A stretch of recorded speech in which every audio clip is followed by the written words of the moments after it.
Entonces, en nuestro ejemplo pudimos crear al objeto que se llama James, que es tipo usuario, accediendo al constructor por defecto de la clase. Primero escribimos la palabra new y luego hicimos una referencia al constructor por defecto. Y por defecto me refiero a que es el constructor que no recibe parámetros. Entonces es momento de hablar de constructores. Los constructores son simplemente métodos en una clase que nos permiten crear instancias de esa clase, o sea, crear objetos de la clase. Estos constructores tienen algunas características, deben tener el mismo nombre de la clase, en sí son métodos pero no definen un valor de retorno y no hay un límite para la cantidad de constructores que pueda haber en la clase, siempre y cuando sean diferentes. Entonces, volviendo al código, aquí de nueva cuenta hice la referencia al constructor por defecto y en C Sharp, cuando no definimos un constructor en nuestra clase, aquí voy a volver a la clase user, donde definí 5 propiedades y un método, pero en sí no definí ningún constructor. Cuando no defino un constructor, por default, a la clase se asigna el constructor por defecto, que es el constructor que no tiene parámetros.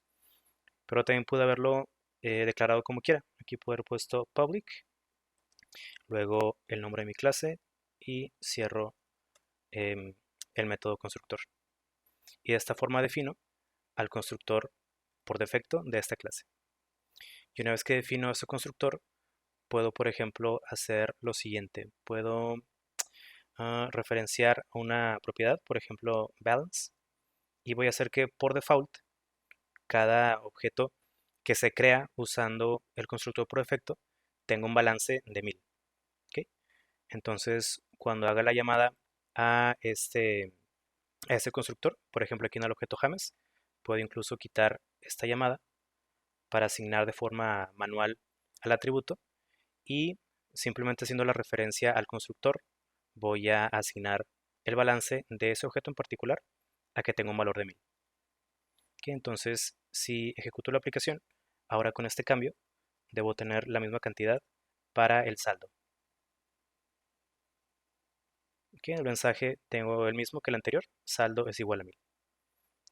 Porque la propiedad ya no la definí de forma manual aquí, no accedí a la propiedad del objeto James, sino que directamente en el constructor asigné el valor de 1000 a la propiedad de balance.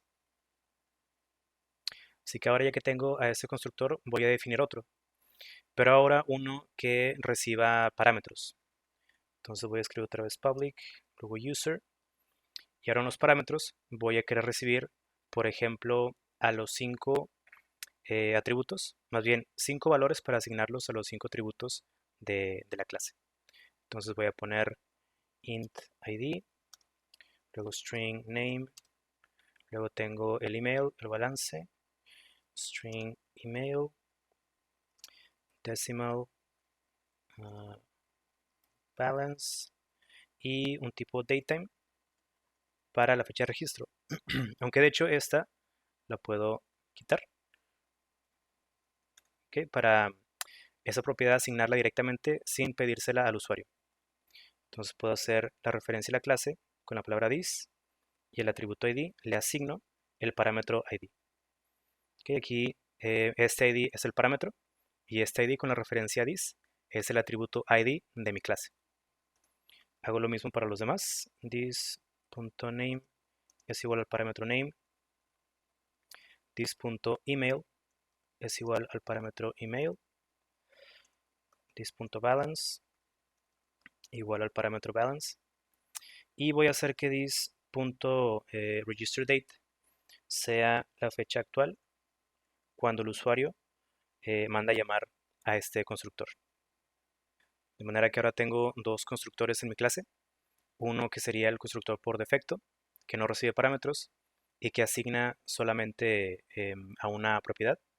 Y otro que recibe 4 parámetros y que asigna 5 propiedades. Así que ahora en Program voy a crear otro objeto.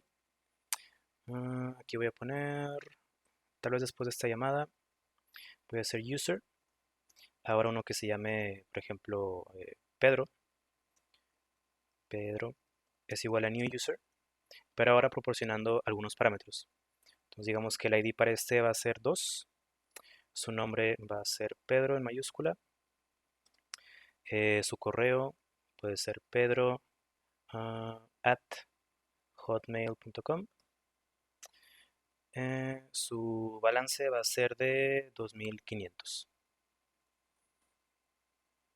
Ok, y ahora de nueva cuenta mando a llamar un mensaje a la consola, pero ahora para imprimir la información de show data del objeto Pedro. Ok, entonces en la terminal voy a limpiar y voy a volver a correr y debería haber ambos mensajes, ambas llamadas al método show data, tanto de James como de Pedro. Entonces tengo la impresión, el primero es James con la información que ya teníamos y el otro es Pedro con su correo, su saldo y su fecha de registro. Entonces al objeto James lo estoy creando con el constructor por defecto y después asigno el valor a cada propiedad y el objeto Pedro lo asigno con el constructor con parámetros.